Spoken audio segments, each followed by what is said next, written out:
Hello everyone, I hope you're doing well. As promised, I said that I would make a new video whenever I had a meaningful collection update to talk about, so here we are, we're going to talk about new books that I got.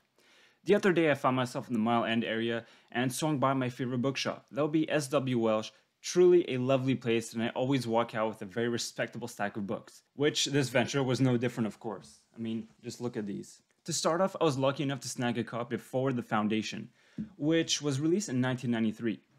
I read the entire Foundation series and I loved every single page of those books. You really can't go wrong with Isaac Asimov. Foundation truly is among the very best sci-fi literature ever written. But there are two prequel novels that were written after the final novels of the series. And this is actually the second of those prequel novels, so I'm thrilled to come one step closer to diving back into this fascinating world.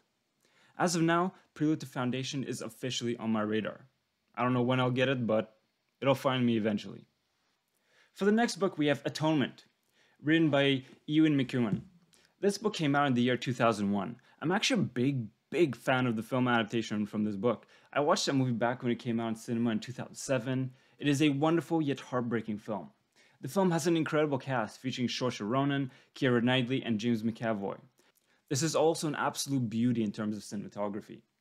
It really is a standout of the year and a film that has made quite an impact on me at the time. Honestly, 2007 was a groundbreaking year in terms of my growth as an artist. And clearly, I wasn't the only one who felt that Atonement was one of the best films of the year. Many year-end lists included this film, as well as it had a heavy presence at the Academy Awards. It had 7 well-deserved Oscar nominations, though it only won 1 for original score, which it totally deserved.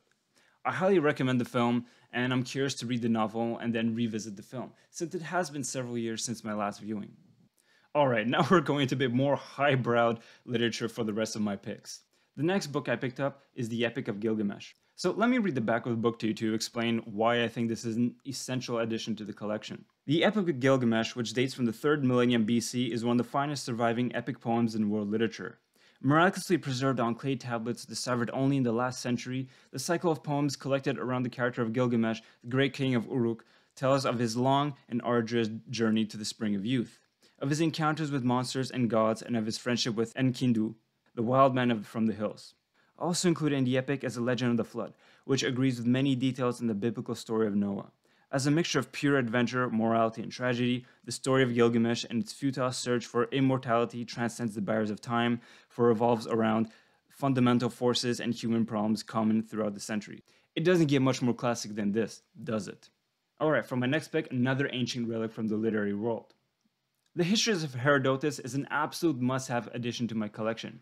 Once again, I think it's worth taking a minute to read the back of the book. So there's a quote on the back saying, "No one is fool enough to choose war instead of peace. In peace, sons bury fathers, but in war, fathers bury sons." One of the masterpieces of classic literature, the Histories describes how a small and quarrelsome band of Greek city-states united to repel the might of the Persian Empire.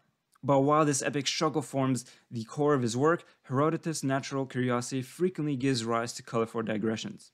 A description of the natural world of wonders of Egypt, an account of European lake dwellers, and far-fetched tales of dog-headed men and gold-digging ants. With its kaleidoscopic blend of fact and legend, the Histories offers a compelling Greek view of the world in the 5th century. So yeah, definitely a worthy addition to the collection. Sounds absolutely fascinating. And I'm also amused by the timing of the book finding its way into my hands since I just finished reading Michael Ondaatje's The English Patient, where, if memory serves me well, that tragic English patient character was holding on to this very book throughout his entire journey. This is a perfect example of those moments of synchronicity where I don't find the art, but it finds me only when I'm ready for it. Now for the next book is indeed a very rare find and quite a gem as well. And it's actually quite perplexing to me. So this legendary book, Remembrance of Things Past, was written by none other than Marcel Proust.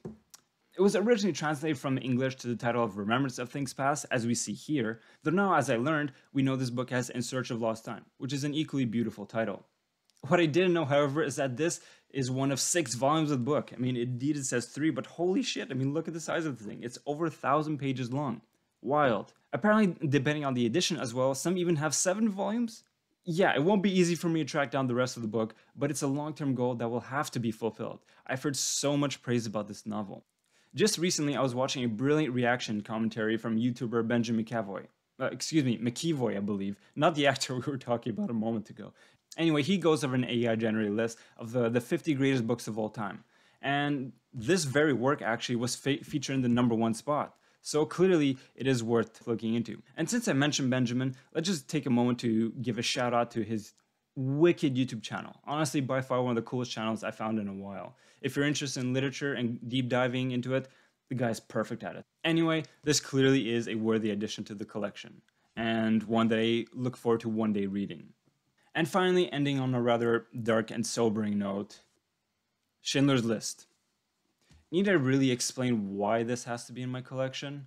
This is a painful piece of history that should never be forgotten.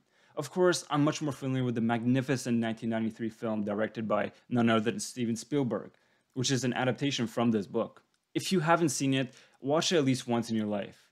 I get it, it's a dreadful experience, but it's a crowning jewel in cinematic artistry, technical realization, and proof of how the art of cinema can immortalize horrific historic events in an educational way. No doubt, it's a lot to take in.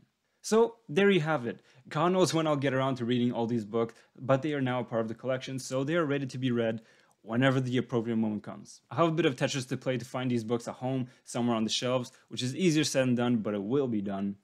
And as for what I'm reading now, I'm actually sinking my teeth finally into Blood Meridian. Already after reading the first chapter, I'm blown away by the writing. Absolutely phenomenal. It's perhaps a bit early to tell, but I have a strong feeling that this is going to be one for the ages. And that's it for today. As always, wishing you well and lots of love and health in your life. So take care, and until next time.